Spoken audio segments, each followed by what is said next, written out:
levanta el nivel del programa. Nosotros venimos ahí medianamente, hacemos el programa como podemos, humildemente, y de repente aparece Guillermo Moreno y la cosa explota, ¿sí?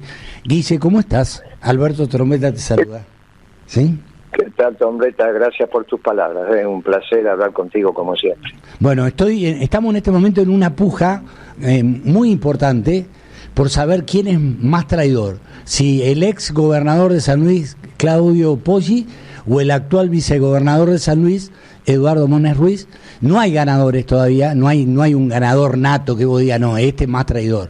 Los dos aparecen, bueno, tirando más o menos parejo. Te cuento nada más como una anécdota, nada más para que lo supieras, ¿sí? Así que, contame cómo ves la situación, Guille, desde el punto de vista político. Después nos metemos en la cuestión económica, ¿no?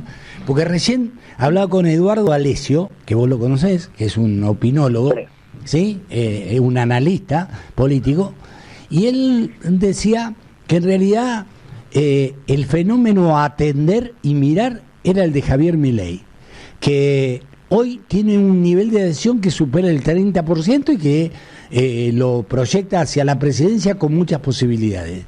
¿Cómo es ese fenómeno? Te lo pregunto porque vos y yo lo conocemos a Milei de hace un montón de tiempo. Digo, de repente hoy aparece como la salida para los argentinos. Es una locura, pero bueno, qué sé yo, no sé. ¿Cómo lo ves vos? Bueno, primero, yo caracterizo el fenómeno Milei a partir del espacio que supo ocupar desde la rebelión. El espacio no es el liberalismo, el espacio es la rebelión. Lo que pasa es que la rebelión tiene distintas facetas. En nuestra época, ¿qué fue el general Perón? La rebelión a la dictadura. Sí. ¿Quién la expresaba, la rebelión? Y la expresaba Perón. Y nos rebelamos hacia el status quo en un mundo que también estaba en profunda transformación. ¿Qué rebelión expresa Milei? ¿La rebelión de los ricos? No, porque si no, no tendría los votos que tiene. Es la rebelión contra un Estado que ya desde la irrupción de Kicillof en el 2014 te empieza a asfixiar. Y en el discurso también, porque con esta tontería del Estado presente, que al final termina estando ausente, te olvidas del libre albedrío e irrumpe con pasmosa potencia el discurso de lo que vos podés caracterizar como libertario, pero no desde el punto de vista económico, sino desde la búsqueda del oxígeno vital. Tanto Estado que aparte no da respuesta, tanto Estado presente, tanto ir a un programa y decir que yo puedo fundir una empresa. Cuando Kicillof va y dice yo puedo fundir a Roca, el problema son los trabajadores, que se mira con la esposa en ese momento y dice, este pibe me quiere dejar sin trabajo. No a Roca, que no tiene para vivir él y 300 generaciones para adelante. No. Cuando vos sobredimensionás, porque te vas de la doctrina y pasás del peronismo a otras doctrinas estatistas que también Perón criticó con igual intensidad que la doctrina liberal, y te pasan estas cosas. Entonces, Milei expresa la rebelión. ¿La rebelión ante quién? En mi humilde opinión, no expresa el modelo de la escuela austríaca, donde lo que quiere es destruir al Banco Central y bla, bla, bla. En esa parte, lo que le pasa a Milei, para el oído que está acostumbrado a hablar de economía y a escuchar economía, es que él está como esa etapa en la edad del pavo, enamorado del amor. Él encontró un modelo, le pareció sistémico, correctamente formulado y se enamoró. Entonces yo digo que hay una distancia entre la madurez biológica de Milei, que la tiene que ver con su edad, y su madurez académica, técnica académica. Todavía en ese espacio no maduró. Cuando lo haga y su madurez económica vaya vis a vis con su madurez biológica, yo no pierdo la esperanza de que se haga peronista. ¿Que porque se haga no peronista? Es Mira sí, vos. sí, porque no es Esper. Esper es un muchacho que vive de renta, tiene tierras en Pergamino y en vez de administrar su patrimonio lo dan alquiler. No está ni bien ni mal, pero que desde ahí quiere enseñarle a los empresarios cómo se gana plata, hay una distancia abismal. Primero dedícate vos a ganar plata en tu patrimonio. Bueno, muy bien. Claro. No es el caso de Milei. Milei es un muchacho que viene de abajo, yo lo conozco bien, Sí. fue arquero de verdad, de Chacarita, no le dio la altura, pero para eso desarrolló unos músculos de pierna para tener mucho impulso. Y cuando discutimos de economía, vos te das cuenta que él está atrapado en ese enamoramiento que te pasa en alguna etapa de tu vida cuando todavía no maduraste, académicamente estoy diciendo. Cuando termine de madurar y se enfrente a la realidad, no pierdo las esperanzas que se haga peronista. Por eso yo no hablo mal de Milei, porque está expresando la rebelión ante el sistema. Y el sistema también es el sistema del Estado que te agota, que te deja sin oxígeno. Porque Perón decía un gobierno esclavo de un pueblo libre. Cuando yo debato con Milei, digo, mirá que los defensores de la libertad somos los peronistas, Claro. no son los liberales, No. porque la libertad es un don de la creación. Por eso el libre albedrío, por eso se les cuesta, cuando vos entrás en profundidad con el debate de la libertad, cuando no creen en la creación, y en general los liberales, igual que los marxistas, no creen en la creación. Entonces, ¿quién te da la libertad, Milei? La sociedad. ¿Pero cómo la sociedad te va a dar la libertad? Imposible. No es una construcción la libertad. Viene con el hombre. Por eso la libertad tiene que estar iluminada por el... La libertad tiene que estar iluminada por el Espíritu Santo. Si la libertad no está iluminada por el Espíritu Santo, la libertad de ganar plata no es libertad. No sos libre. Si a vos te dicen tu vida tiene que estar enfocada en esta dirección para ganar plata y tu objetivo es ganar plata, perfecto. Pero si tu objetivo no es ganar plata y no tenés la base material, esto es, tu salario no te alcanza para hacer una elección de hombre libre diciendo no me interesa ganar plata, me gusta más tocar el violín, vos no la podés hacer porque no tenés la base material que te permita educar a tus hijos, comprar la comida, irte de vacaciones y tocar el violín.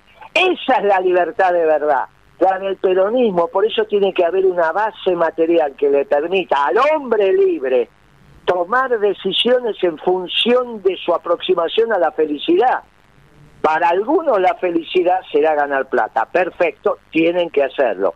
Pero la verdadera libertad es aquel que, pudiendo ser millonario, decide tocar el violín. Ahora, si vos no le das a ese hombre esa opción de libertad, porque construís una sociedad donde solamente los que tienen algún criterio son los que pueden vivir bien y todo el resto remando al costado del barco, ese hombre no es libre.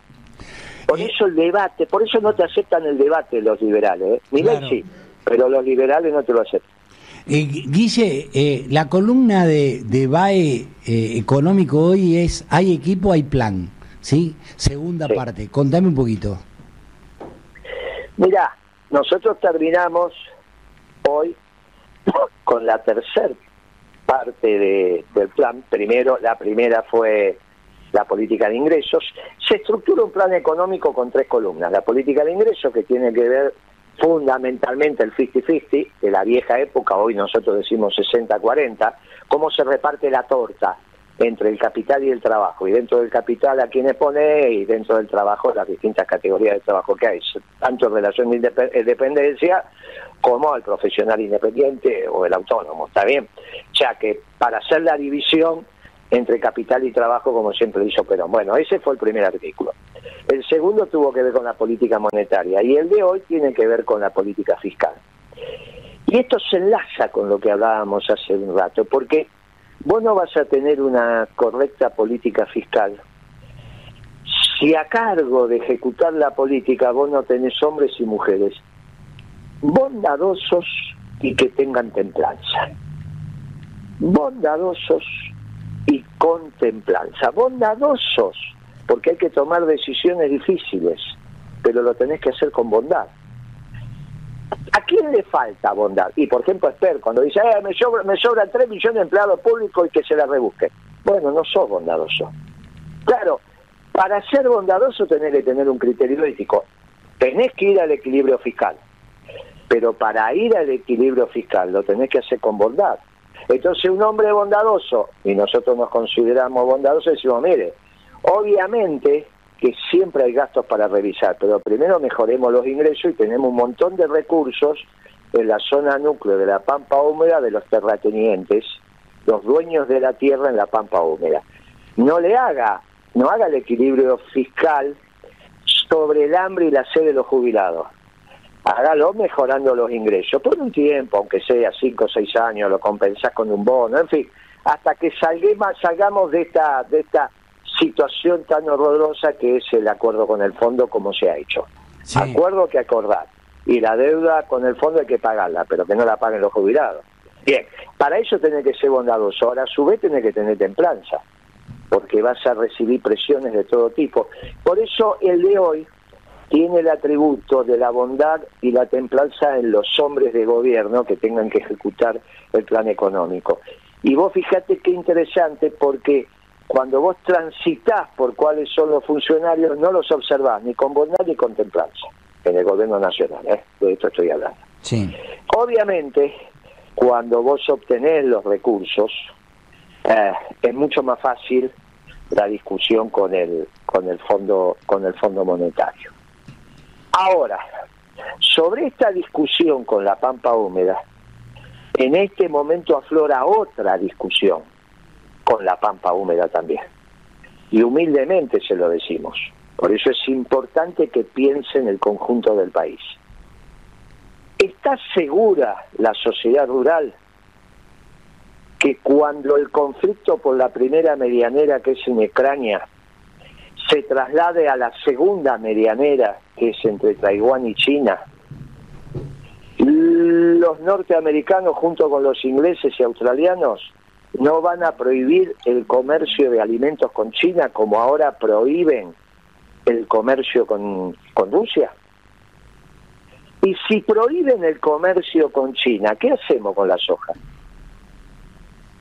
Y ahí, fíjense cómo de repente el mundo cambió hacia el nuevo orden internacional, no ahora, porque ya empezó a cambiar con Trump sin ninguna discusión, y nos encontramos con la necesidad de volver a pensar la Argentina, incluida con la Pampa Húmeda. O sea, la Pampa Húmeda dice, mientras nosotros le podamos vender la soja o el maíz a los chinos, lo que pasa en San Luis no importa nada, lo que pasa en Mendoza, en la Patagonia, o en los 3 cordones del Gran Buenos Aires donde están los pobres. Y ahí sale la sociedad rural a decir las cosas que dice. Porque estoy hablando no del campo, estoy hablando de los propietarios de la tierra. Ahora, ¿cuánto vale la tierra cuando no le puedas vender soja a los chinos? ¿Y cuánto va a valer la soja? Y yo les digo, ¿estamos lejos o estamos cerca de esto? Porque ojo, que si esto piensan que es un conflicto entre los rusos y los ucranianos, es un análisis. Si uno piensa que Ucrania es el territorio de disputa entre Estados Unidos y Rusia, es otra discusión, hay que entenderlo por qué. ¿Y qué papel juega China acá? Y si tenemos razón y son 2 medianeras las que se discute, la segunda medianera es en el mar de China, entre Taiwán y China, y empiezan las agresiones no militares, económicas. No, pero nosotros le vamos a mandar los barcos igual como hicimos con los soviéticos. Cuando Reagan le hace, vos te tenés que acordar, el embargo cerealero a la Unión Soviética, Videla no se pliega. Videla con Martínez de Oz no se pliega. Pero ¿sabés qué pasa? Malvinas no es la base militar que es ahora en aquel momento. Y aparte en esa época todavía tenía flota. Ahora no tenés ni flota y la base militar, que es uno de los ejes de la punta del eje, porque la otra punta es la isla de Ascensión, ¿cómo vas a hacer para que pasen los barcos con soja? Y es que conseguir que vengan vacíos. Y entonces, porque esto que estoy contando ya pasó, lo hizo Reagan con la Unión Soviética. Y fue una de las consecuencias, una de las causas de lo que después terminó con la caída del muro de Berlín, que empezaron a pasar hambre. Y casualmente ayer, si vos lo miras, empezaron los disturbios de Shanghái. Saqueos, falta de comida, se queja la gente. Ojo, mi querido amigo Trombetta, para que coman todos los chinos y todos coman, tienen que comer pasto, ¿eh? En eso tenía razón Mao, ¿eh? Sí, y todos vestiditos iguales, ¿eh? Sí, claro. Esta China es producto del comercio. Ellos venden, manufacturan y nos compran alimentos a nosotros. Y si vos no le podés vender alimentos, ¿no es la mejor manera de desestabilizar a los chinos? Lo venimos diciendo hace rato. Bueno, ayer empezó a pasar. Ayer, ahí están los videos circulando. De los saqueos también, para ir a buscar comida, para... Mirá, si a los chinos le cortás la energía y lo cortás los alimentos, vuelve a ser la China de Mao, Eso es lo que quieren los norteamericanos. Volver a la China donde no era ningún desafío mundial. Nadie entra en China, pero China no va a ningún lado. Y yo te aseguro que ese es el objetivo norteamericano. Sí, pero yo lo veo realmente muy difícil de poder lograr, Bien. Me parece. Y bueno, ¿no? Veremos. Y veremos. También le parecía difícil las sanciones a los rusos. Sí.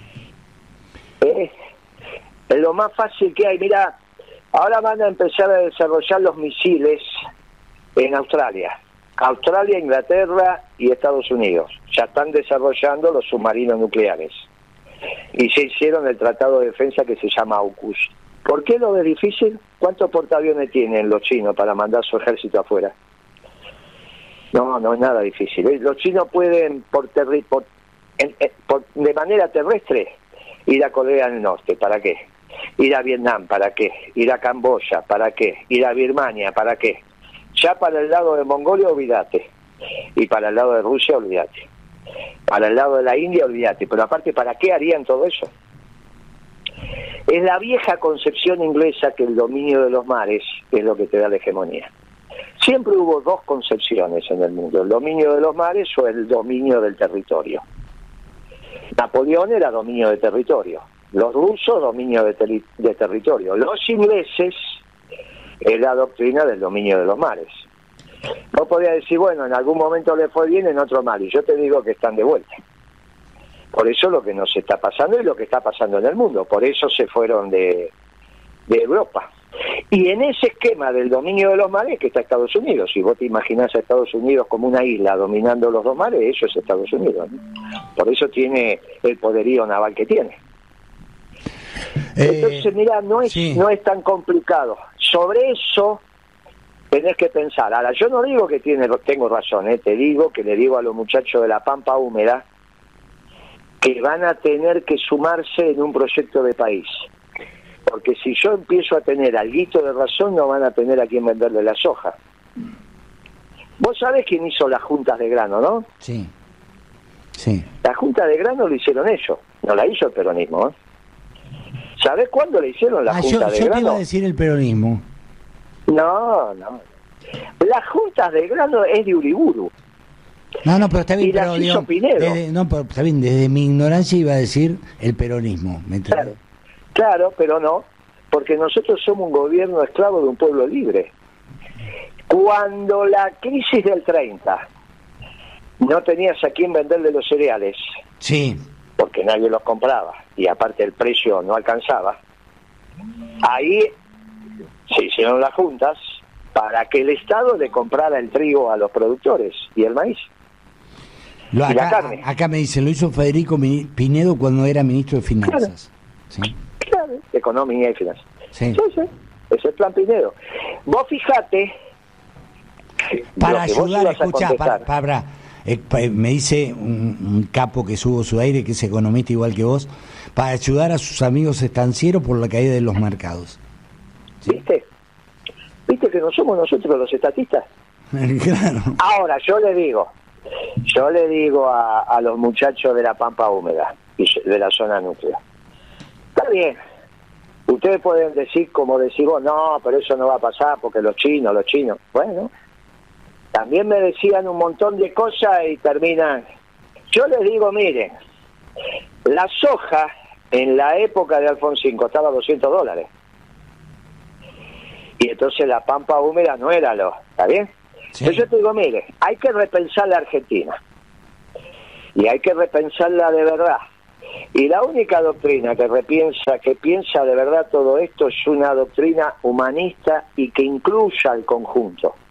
Y obviamente con fundamentos teológicos, y por eso decimos en el orden de la creación. Y que tenemos que ser con bondad y la virtud cardinal de la templanza. Pero si hay otra doctrina superior, la escuchamos. Ahora, las doctrinas que dicen que son superiores son inferiores, porque los socialdemócratas, igual que los neoliberales, mira el mundo que te dejaron. Los liberales y los marxistas, mira el mundo que te dejan. Va llegando el momento de que dejen al peronismo. Ahora, para eso primero tenemos que peronizar la Argentina. Y eso es lo que tenemos que hacer. Ahora, sería un aporte muy importante que algunos sectores que siempre fueron reactarios al pensamiento peronista lo empiecen a mirar en profundidad. Y cuando lo empiezan a mirar en profundidad, que son los debates en profundidad, a veces con Milei, se hace silencio, y escucha, y entiende. Por ejemplo, ahora está circulando un video de Milton Friedman cuando era joven, cuando dice, ¿cómo no le vamos a poner impuestos a la tierra? De ninguna manera. Hay que ponerle. Yo no digo impuesto a la tierra, yo digo, pongámosle, como corresponde, una ley de arrendamiento. Y aumentemos los derechos de exportación para que baje el precio de la comida. Y entiéndanlo, muchachos, entiéndanlo, que tenemos que poner la ley de alquileres para que la comida esté más económica y podamos tener los recursos para negociar desde otro lugar con el fondo, y no con el hambre y la sed de los jubilados. Ah, bueno, y tomen un bono a mediano y largo plazo.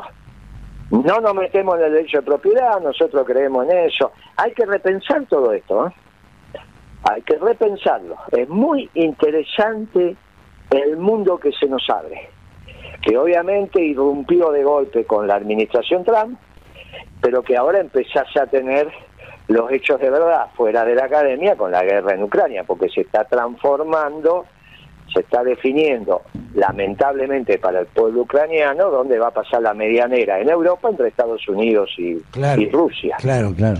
Y vos tenés un reportaje ayer, con todo respeto se lo digo arredrado, que dice, no, nosotros podemos aliarnos con los franceses y con los alemanes. Ahora, que son los perdedores. Claro. Ahora.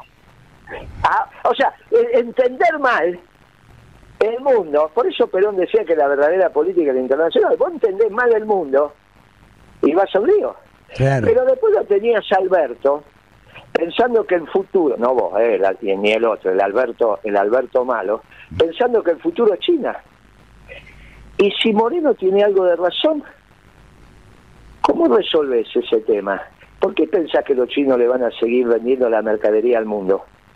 Si los norteamericanos y los ingleses dicen, basta. Ojo que en Australia ya dijeron basta y no le venden más el carbón, ¿eh? Ajá. Los chinos tampoco lo compran. Ah, bueno, estas cosas, ya los chinos se proveían de carbón fundamentalmente de Australia. Basta. No hay más. Y ahora queda el combustible fósil. Sí. Se lo da Putin, pero carísimo. Ahora, si vos tenés la energía cara, ¿por qué pensás que China va a tener productos baratos? Pero a su vez, si vende menos, obligatoriamente compra menos. Y no tiene autonomía alimentaria China. Claro, tiene y esa dificultad, sí. Y entonces, ¿qué le vendemos nosotros? Comida. ¿Y por qué van a seguir comprando si te dicen, miren muchachos que le vamos a hacer un boicot? Como se lo están haciendo a Rusia ahora. ¿Por qué dentro de 6 meses no vamos a estar pudiendo hablar de este tema? ¿Qué es lo que impide que Estados Unidos y Gran Bretaña armen una medianera entre Taiwán y China continental? ¿Qué es lo que lo impide? La potencia militar china, equivocado. Es una potencia militar para no entrar. Nadie puede entrar a China, ni nadie se plantea entrar. Sí. Simplemente le plantean no salir. ¿Y con qué va a salir? Por eso te digo, el mundo anterior, el mundo de la globalización, le permitía a China salir a través del comercio. Y ahí llegó a todo el mundo. Por eso Estados Unidos, cuando vio que China le estaba penetrando en su zona de confort, y empezaron todos esos analistas a decir que en 20 años, 30 años China superaba a Estados Unidos, que conducía ese mundo global, decidió cambiarlo. Claro. Y apareció Trump. Y ojo, como los métodos de Trump eran en el mundo del comercio y eran un método lento, viene Biden, porque siempre las guerras en los Estados Unidos las inician los demócratas, no los republicanos. Por eso los progresistas argentinos tienen un lío bárbaro. Se pusieron contentos cuando ganó Biden, que le ganó a Trump, y les dije en ese momento, miren que empiezan a batir los parches de los tambores de guerra. Inmediatamente que llegó Biden, desplazó la flota para el mar de China. E inmediatamente que llegó Biden, le planteó la construcción de la medianera a Putin. Trump planteaba esas construcciones sin el vector militar. De hecho, nunca bombardeó Estados Unidos con Trump. Llega es el progresista, e inmediatamente ya empezás con todos los conflictos y mirá lo que está pasando en Ucrania. Pero es obvio que es una discusión de medianera, nada más que ahora no solo es comercial, sino también militar. Y el vector militar lo incorporan los progresistas demócratas norteamericanos, como siempre pasó. La bomba atómica la tiraron los demócratas, no la tiró un gobierno republicano, Por eso te digo, mirá, ya pasó una vez que le hicieron el embargo a los soviéticos, y si ahora le hacen el embargo a los chinos, ¿qué? ¿Vas a desafiar el embargo? Claro. Viste, se van dando, ¿sabes por qué planteo esto? Porque se van dando las condiciones para que nos volvamos a encontrar. Y que el que más tiene, más ponga. Repensemos la Argentina y de acá a algunos años podamos tener una Argentina justa, pero no la vas a tener sin hombres bondadosos y que tengan templanza. Guille, te mando un abrazo, un genio. Un genio. Lo de hoy fue una clase, no sé si te cuenta que no te pude ni interrumpir, ¿sí? Una clase, sí, fue una clase, ¿sí? Fue una clase. Te agradezco enormemente el tiempo, te mando un fuerte abrazo y cuando andes por acá, que algún momento vendrás, nos tomamos un café, amigo. Gracias. Sí.